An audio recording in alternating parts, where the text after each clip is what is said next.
warahmatullahi wabarakatuh.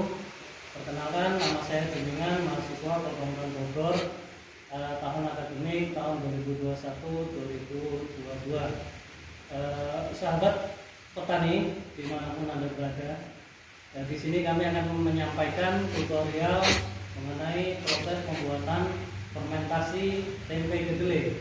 Yang pertama, kita persiapkan bahan utama dari pembuatan tempe kedelai adalah biji kedelai, kemudian ragi tempe. Selanjutnya, mari kita lihat proses pembersihan dan sebagainya sampai pada tahap proses selanjutnya.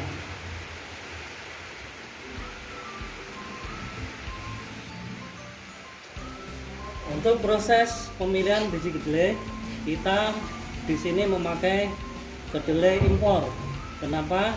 Karena proses pengadaannya lebih mudah dan bisa diperoleh dalam jangka waktu yang sangat cepat.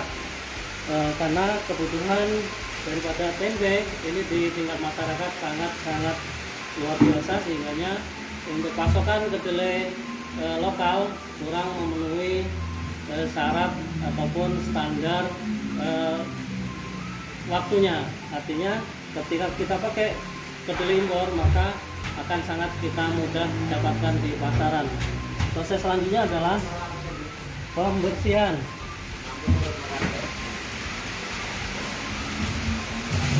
Nah, di sini biji kedelai kita rendam, kita bersihkan dari kotoran-kotoran yang ada dalam biji kedelai dengan cara menyaring kotoran-kotoran yang ada yang mengapung di atas air.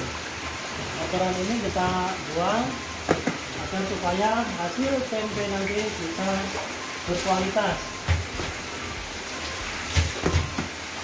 Proses selanjutnya adalah perebusan. Di sini kita memakai perebusan secara manual dengan kayu bakar.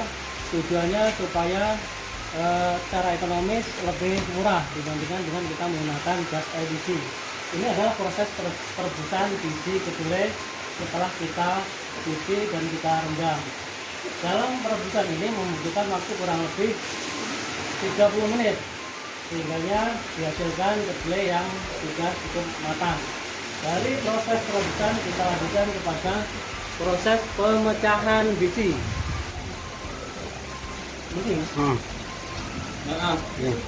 Inilah hasil dari pemecahan biji yang sudah kita lakukan secara manual. Karena pemecahan biji ini bisa dilakukan dengan dua cara.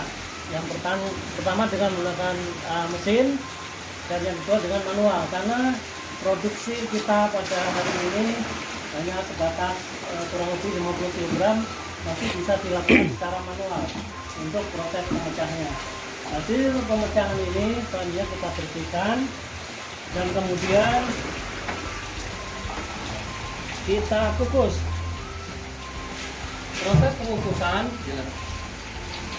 ini bertujuan untuk lebih mematangkan biji kedelai agar supaya didapatkan nanti tempe yang berkualitas lebih bagus. Karena proses pengukusan ini jarang sekali dilakukan oleh para pengrajin tempe.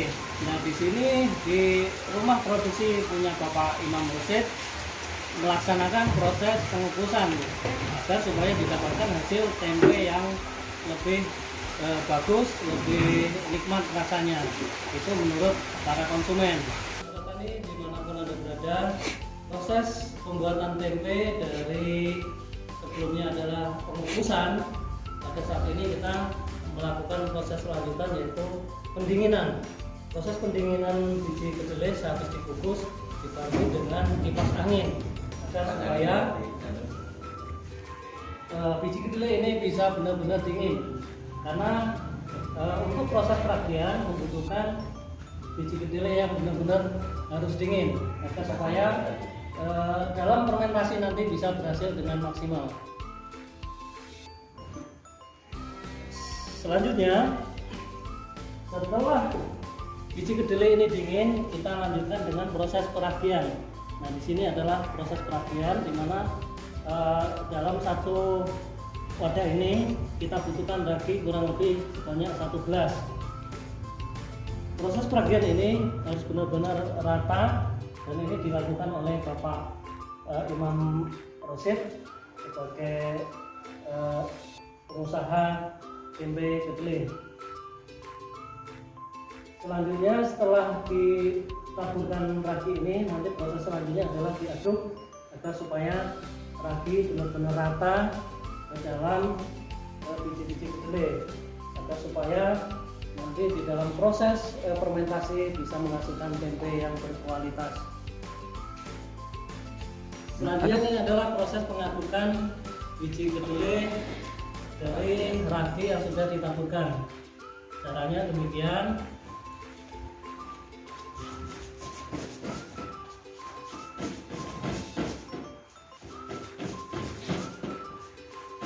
Proses pengadukan ini harus benar-benar teliti agar supaya ragi yang kita masukkan ke dalam biji kedelai bisa benar-benar rata.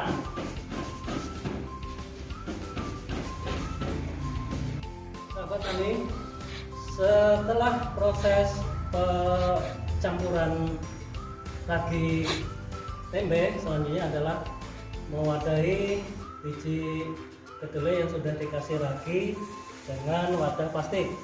Nah, ukuran biji kedelai dimasukkan ke dalam plastik kurang lebih separuh dari ukuran plastik atau ukuran wadahnya. Artinya di sini memberikan peluang nanti ketika proses fermentasi dia akan bisa menutup sampai dengan ke ujung plastik. Nah, proses pewadah ini dilanjutkan dengan nantinya yaitu dilem dengan menggunakan lem lilin. Nah, setelah proses dilem, selanjutnya kita taruh tempe-tempe yang sudah dilem tadi ke dalam rak seperti ini. Tujuannya adalah untuk fermentasi biar supaya sirkulasi udara, kelembapan suhu bisa terjaga. Rak seperti ini memang sengaja dibuat agar supaya proses fermentasi ini bisa berjalan dengan baik, memudahkan kita dalam mengontrol dan memudahkan kita dalam pengambilan nantinya. Setelah proses ini membutuhkan sampai siap tempe dikonsumsi membutuhkan waktu kurang lebih 48 jam. Nah, setelah proses 48 jam fermentasi menghasilkan tempe yang siap konsumsi seperti ini. Ini adalah hasil fermentasi tempe yang sudah jadi, kurang lebih membutuhkan waktu 48 jam. Nah, tempe ini bisa dikonsumsi dengan cara digoreng ataupun sesuai dengan selera kita masing-masing. Sahabat tani di mana Anda berada, demikian tadi proses pembuatan tempe kedelai yang kami lakukan di rumah produksi kepunyaan Bapak Imam Rosid. Mudah-mudahan ini bisa memberikan manfaat bagi kita semua dan mudah-mudahan bisa menjadikan gambaran kita untuk bisa melaksanakan usaha home industry di rumah kita masing-masing agar supaya kita ada pendapatan ataupun penambahan pendapatan keluarga. Demikian yang bisa kami sampaikan. Tentunya atas kekurangannya kami mohon maaf. Kami akhiri. Billahi taufiq wal hidayah. Assalamualaikum warahmatullahi wabarakatuh.